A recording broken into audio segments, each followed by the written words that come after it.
Definitely हमारा answer independent होगा, ठीक है, यानी वो बोथ इवेंट जो है वो हमारे पास इंडिपेंडेंट है। देन हमारे पास नेक्स्ट क्वेश्चन है कि what is the value of factorial of 10। अब सिंपल से आपने क्या करना है कि फैक्टोरियल ऑफ 10 फाइंड करना है। अब सिंपल आपने क्या करना है, अपने कैलकुलेटर पे 10 फैक्टोरियल लिखना है, ठीक है। आपका 10 फैक्टोरियल का तो साइन उधर नहीं होगा, तो आपने 10 को मल्टीप्लाई करना है 9 से, फिर 8 से, फिर 7 से, 6 से, 5 से, 4 से अप टू 1 तक, ठीक है। तो हमारे पास आंसर आ जाएगा 362,800, ठीक है, ये इसका करेक्ट ऑप्शन है। इन थर्ड हमारे पास है in symmetrical distribution the coefficient of skewness is equal to. अगर सिमेट्रिकल का लफ्ज कहीं भी आ जाए तो आपने समझ जाना है कि उसका आंसर जो है हमारे पास 0 है। अगर कहीं भी अब अगर हमारा डिस्ट्रीब्यूशन जो है सिमेट्रिकल है तो जो कोएफिशिएंट होगा उस वो इक्वल होगा 0 के, ठीक है। नेक्स्ट हमारे पास क्वेश्चन है या histogram consist of a set of adjacent rectangles whose bases are marked off class boundaries. जब हम अपना हिस्टोग्राम बनाते हैं तो उसमें हम जो है जो हमारा रेक्टेंगल बॉक्सेस हम बना रहे होते हैं ना, ठीक है, तो उसमें हमारे पास क्या होता है कि एडजेसेंट रेक्टेंगल हम किससे बनाते हैं, अपनी क्लास बाउंड्री से। ये काफी इंपॉर्टेंट है, आप ये अगर पूरा पेपर अच्छे से कर लेते तो आई एम श्योर कि आपका इसमें से रिपीट होगा, ठीक है, एक नहीं दो नहीं काफी सारे आपके रिपीट होंगे, ठीक है। नेक्स्ट क्वेश्चन तक मूव करते हैं, which of the following is a measure of absolute dispersion. Skewness नहीं है, कोएफिशिएंट ऑफ वेरिएशन नहीं है, क्वांटिटीज भी नहीं है, बल्कि मीन डेविएशन है, ठीक है। ये एब्सोल्यूट डिस्पर्जन और relative dispersion, major of dispersion की टू टाइप्स हैं। ये आपने लाजमी पढ़नी है अपने हैंडआउट से, और इस सब्जेक्ट के रिलेटेड मेरे लेक्चर्स भी ऑलरेडी इस चैनल पे अपलोड हैं। अगर आपको कोई चीज समझ नहीं आती इस पेपर में से और अगर आप चाहते हैं कि उसको डिटेल में समझे तो आप लेक्चर ले सकते हैं, ठीक है। तो इसका करेक्ट ऑप्शन होगा मीन डेविएशन, ठीक है, क्योंकि ये बाकी जो हमारे पास रिलेटिव मेजर ऑफ डिस्पर्जन है, ठीक है, ये हमारे पास करेक्ट ऑप्शन है मीन डेविएशन।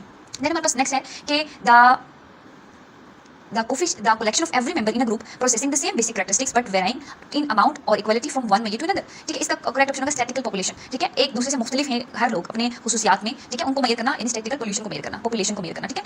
नेक्स्ट क्वेश्चन हमारे पास कि how many percent of values are less than fourth decile in symmetric distribution, ठीक है। सिमेट्रिक डिस्ट्रीब्यूशन मतलब हमारे पास एक पूरी डिस्ट्रीब्यूशन है, उसको 2 पार्ट्स में हम इक्वल काट देते हैं, 50-50 कर देते हैं, तो हमारे पास सिमेट्रिकल डिस्ट्रीब्यूशन बनता है। लेकिन यहाँ पर 50 का ऑप्शन नहीं दिया, लेकिन हमारा डाटा जो है 40 में लाई कर सकता है, ठीक है। नेक्स्ट क्वेश्चन है कि which one of the following measure of dispersion is least affected by extreme values in the data. Extreme value हमारे पास क्या होती है, हाईएस्ट और लार्जेस्ट वैल्यू, ठीक है। आप रेंज तो हो ही सकते क्योंकि रेंज का फॉर्मूला ही हाईएस्ट माइनस स्मॉलेस्ट है, ठीक है। और कोटाइल डिवीजन में क्या होता है कि हमें ना तो गर्ज होती है बड़ी वैल्यू से, ना तो हमें गर्ज होती है छोटी वैल्यू से। हमें क्या एक्सट्रीम वैल्यू का बड़ी वैल्यू और छोटी वैल्यू का ही मतलब है, ठीक है। कोटाइल डिवीजन में हमें सिर्फ Q1 और Q3 चाहिए होते हैं, ठीक है। तो इसका करेक्ट ऑप्शन हमारे पास कोटाइल डिवीजन होगा। नेक्स्ट हमारे पास है question number 9, which of the following formula is used to calculate class intervals. Class intervals को कैलकुलेट करने का जो हमारे पास फॉर्मूला होता है रेंज डिवाइडेड बाय क्लासेस, ठीक है। क्लास इंटरवल्स को ये इसका ऑप्शन नहीं है, ये last option range divided by number of classes. Range आपको मैंने भी बताया कि हाई से माइनस कर देंगे, स्मॉलेस्ट को डिवाइड कर देना अपनी नंबर ऑफ क्लासेस से। यहाँ पर in negative skewed distribution the order of mean median and mode is. Negative जो स्क्यूड डिस्ट्रीब्यूशन होती है उसमें हमारे पास मीन सबसे जो है मोड जो है सबसे बड़ा होता है, देन मीडियन एंड देन हमारे पास मीन। और अगर इसी में आपके पास पॉजिटिव आ जाए ऊपर इंस्टेड ऑफ नेगेटिव तो उसमें हमारे पास मीन बड़ा होगा, जो है ये जो ऑप्शन है यहाँ पर ये ग्रेटर देन का साइन मीडियन की तरफ मुड़ा हुआ है, ठीक है, तो वो मीन की तरफ मुड़ा होगा पॉजिटिव में, ठीक है। नेक्स्ट हमारे पास है द डिस्ट्रीब्यूशन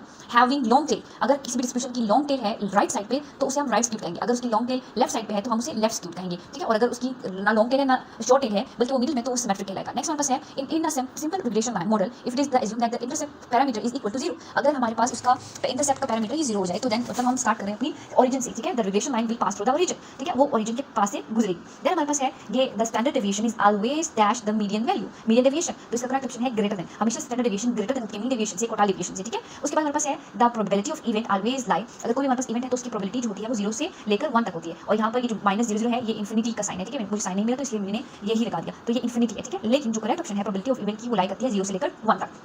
देन हमारे पास है मिलियन। मिलियन तो आपको पता है कि मिडिल वैल्यू होती है हमारे पास, ठीक है। इस वाले डाटा में देखें, अगर हम देखें कि मिडिल वैल्यू तो 8 है लेकिन 8 तो यहाँ पर ऑप्शन नहीं है। अगर हमें 8 देते हम फटाफट 8 लगा देते, लेकिन नहीं, 8 रॉन्ग होता है। सबसे पहले हमने अपने डाटा को अरेंज करना है, असेंडिंग ऑर्डर में कर लें, डिसेंडिंग ऑर्डर में कर लें, तो उस हिसाब से हमारे पास अगर हम डाटा अरेंज करते हैं तो 6 हमारे पास मिडिल में आएगा, ठीक है। तो 6 हमारे पास करेक्ट ऑप्शन होगा। नेक्स्ट हमारे पास है the data presented in the form of frequency data is known as. मैं जब आपको लेक्चर पढ़ा रही थी तो मैंने आपको बार-बार ये बात की कि अगर हमारे पास फ्रीक्वेंसी हमारे डाटा में इंक्लूड हो जाए देन इसका मतलब है कि हम ग्रुप डाटा के साथ वर्किंग करें, और अगर फ्रीक्वेंसी ना हो सिंपल एक्स की वैल्यू दिया तो इसका मतलब हम अनग्रुप डाटा के साथ काम करें, ठीक है। द स्टैटिक्स रिजल्ट्स आर, जो स्टैटिक्स रिजल्ट होती हैं ना तो वो एब्सोल्यूट होते हैं ना तो वो ट्रू होते हैं, बल्कि ट्रू ऑन एवरेजेस होती है। एवरेज आपने पढ़ा, एवरेज का बहुत जो है इंपॉर्टेंट रोल है स्टैटिक्स में, तो एवरेज होती है ट्रू ऑन एवरेज, इसका करेक्ट आंसर है। देन हमारे पास है इफ ए सेट दिया हुआ है, बी सेट दिया हुआ है, then subset then B subset A means, इसका मतलब है कि B is contained in A, ठीक है। बी सबसेट ए मतलब कि B is contained in A, यानी जो ए के अंदर हमारा बी वाला जो है सेट पड़ा हुआ है, इसका मतलब ये है, ठीक है। इस तरह के काफी सारे क्वेश्चन आ सकते हैं।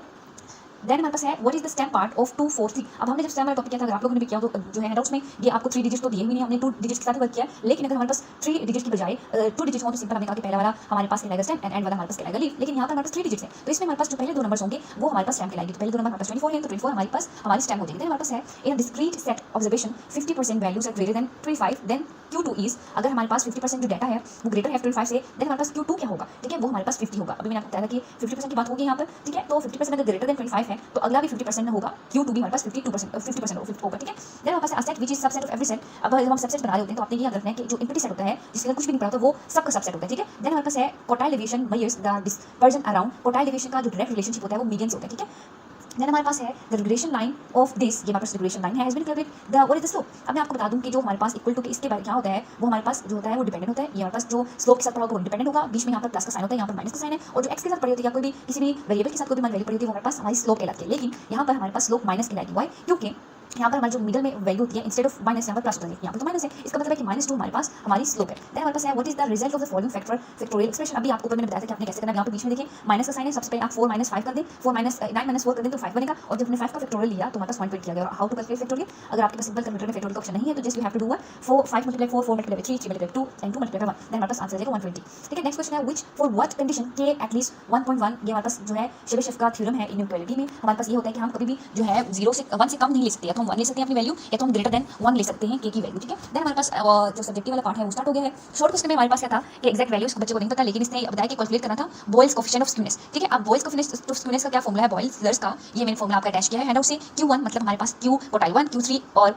ये हमारे पास Q3 की वैल्यू थी given। ठीक है, अब सिंपल वैल्यूज तो देंगे आपको, जब फॉर्मूला पता होगा डायरेक्ट आपने फॉर्मूले में अपनी वैल्यूज पुट कर देंगे। यहाँ पे देखें ये x के ऊपर ये टिल का साइन आप कहेंगे ये क्या है, ये आपको मैं बता दूं कि Q2 जो होता है हमारे पास वो हमारे पास कहलाता है ये। ठीक है, ये मीडियन है। ठीक है, और यहाँ पर क्या पता जो आपको Q2 की वैल्यू दी जाए और सिंपल आपको वैल्यूज पुट करके अपना आंसर कैलकुलेट कर देना है। नेक्स्ट हमारे पास है compute the class mark. Compute करने की आपने क्लास मार्क। ठीक है, अब क्लास मार्क मतलब मिड पॉइंट्स यानी x, तो हम सिंपल क्या करते हैं, क्लासेस तो नहीं गिवन है, आपने 30 + 32.9 करना है सबसे पहले, और उसके बाद आपने डिवाइड कर देना है 2 से। रिमेंबर दैट सबसे पहले आपने इन दोनों को ऐड करना है, ऐड करने के बाद इक्वल टू डालने के बाद देन आपने डिवाइड करना है 2 से, देन आपको करेक्ट ऑप्शन आएगा, आंसर आएगा। अदरवाइज आपको कैलकुलेशन में इशू हो सकता है। सिंपली आपने वही करना है, अपर लिमिट और लोअर लिमिट को ऐड करके डिवाइड कर देना है 2 से। देन हमारे पास क्वेश्चन नंबर 3 है short calculate the mid points. वही बात है कि आपको मिड पॉइंट्स कैलकुलेट करने हैं, जो है x कैलकुलेट करने हैं। ठीक है, अब उसमें सिंपल वही है, क्लासेस दी हुई है, जैसे आपने क्या करना है यहाँ पर दोनों क्लास को अपर और लोअर क्लास को ऐड कर देना, डिवाइड कर देना है 2 से, सेम वैसा ही ऊपर वाले की तरह। ठीक है, देन हमारे पास लॉन्ग में क्या है ये आपको मैं बता दूं कि कार्ड्स के बारे में क्वेश्चन जरूर आता है। अब देखिए how many cards contain in set of black cards कितने होते हैं 52 प्लेन कार्ड में 26 ब्लैक कार्ड होते हैं और 26 ही रेड कार्ड्स होते हैं। ठीक है, जिसको नहीं पता मैं उसको बता दूं बच्चों के हमारे पास क्या होता है कि 52 कार्ड्स होते हैं टोटल, जिसमें से 26 हमारे पास ब्लैक होते हैं और 26 हमारे पास रेड होते हैं। उसमें हमारे पास सूट्स बने होते हैं, थर्ड्स, क्लब, डायमंड। ठीक है, उनमें सब में 13 कार्ड्स होते हैं। ठीक है, फेस कार्ड हमारे पास 12 होते हैं। फेस कार्ड मतलब कौन से,